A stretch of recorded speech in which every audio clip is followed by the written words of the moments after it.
The last mechanism that language employs is that of concepts. Concepts are in many ways the whole point of language. They allow us to package, think about, and communicate huge amounts of experience in just a few words. Words are different from concepts. Words are symbols that have a one-to-one correspondence with specific phenomena that make up the world. So when I say tree, I am swapping in a single symbol for that remarkable creature that grows in two directions at once.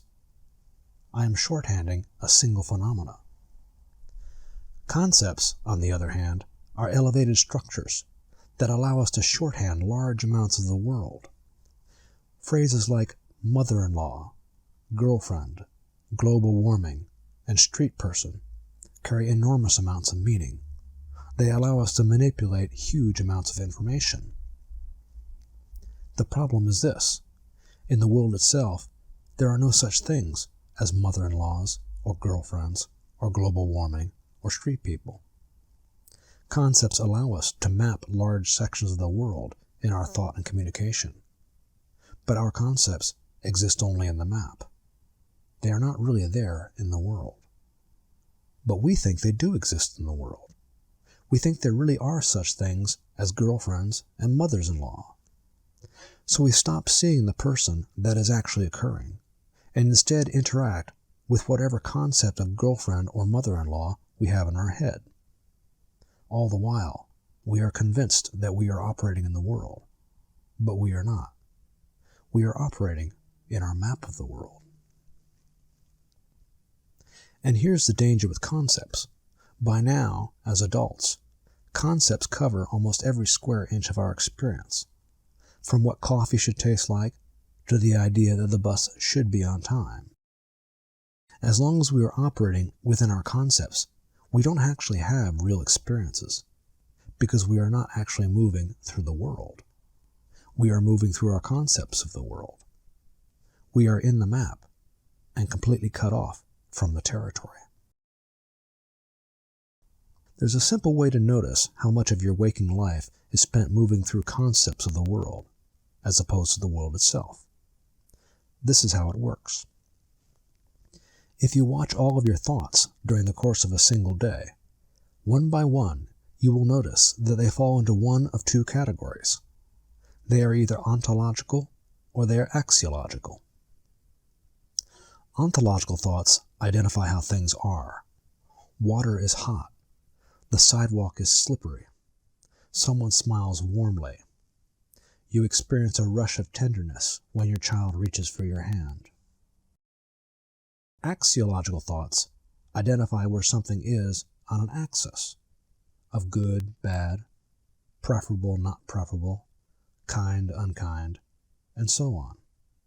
So an axiological thought concerns how the world is in relationship to how it should be, or could be, or might have been, and so on. Ontological thoughts are directly engaged with world, with what the world is and how it's occurring. The water is hot. The car is going to hit the puddle and splash me. Axiological thoughts are made up entirely of concepts. You have a concept of how much a pound of coffee should cost, or that your boyfriend should not leave his guitar on the sofa. Notice that axiological thoughts tend to be gatherings of nested concepts. A boyfriend is a concept all by itself. So is a living room. A third concept is that you, the partner, deserve a fourth concept, a harmonious home. With fifth concept, your boyfriend. Another way of thinking about the axiological and the ontological is this. When you are engaging with world ontologically, the world is always pushing back. You are getting some kind of raw, direct experience of world. The sidewalk is slippery. The water is hot. Your child is reaching into your soul with their hand.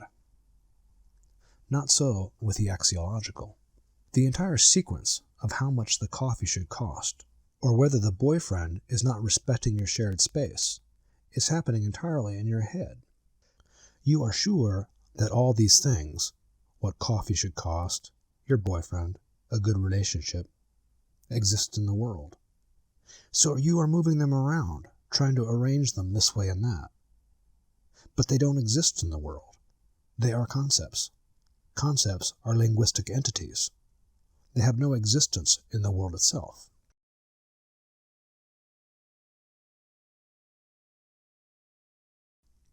One final difference to note between ontological and axiological thoughts. In an ontological thought, the world is at the center. The world is bigger than you and pushing back at you somehow, and that's the core of what's going on. The sidewalk is icy, so you are stepping slowly. The water from the tap is hot, so you pull back your hand. You are doing something, the world is pushing back at you, and you are having a real experience. Axiological thoughts have something else entirely at their center, a conceptual me. It is my money, my living room, my relationship, my boyfriend that are all being thought about. The world itself is essentially absent from axiological thoughts. Each axiological thought is composed of a circle of concepts, in which the main concept, yourself, is always at the center. The problem with spending a lot of time in axiological thoughts, as many of us do, is that you spend a lot of your time generating the conceptual self that is at the center of all these other concepts you are generating. This me that is at the center of each of these thoughts is a concept. It's not real. But if you spend most of your time in axiological thought, you start thinking that this conceptual me is real. And you start thinking that it's who you are. What you're going to eventually find out in Zen is that as you spend less time moving through the landscape of concepts that you are currently mistaking for the world, the apparent me at the center of all those concepts begins to weaken and fade. The second thing you will find is this. When you get off the map and stop seeing the world as a collection of named objects, all separate from each other, and instead start seeing rivers reaching into the sky and sidewalks reaching into children, your own conviction that you are separate from everything around you begins to fade. When you stop filtering the world through language, the separations that language imposes start to fade away. You begin to recognize what Whitehead was driving at, that nothing can be said to be located at any specific point in space or time, because to locate or isolate anything within spatial or temporal edges only creates a concept of that thing. It does not truthfully establish that thing in the world. The purpose of this module is to help you become aware of how language is injecting structures and concepts into the world that are not really there. There are no separations and no separate things in the world. Bridges and tables extend endlessly through both being and time, and their edges cannot be found. The world happens all at once, all the time, all around you, not sequentially to isolated objects.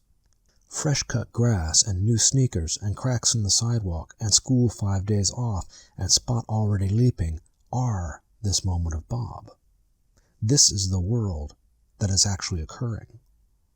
The question is this the world you're moving through?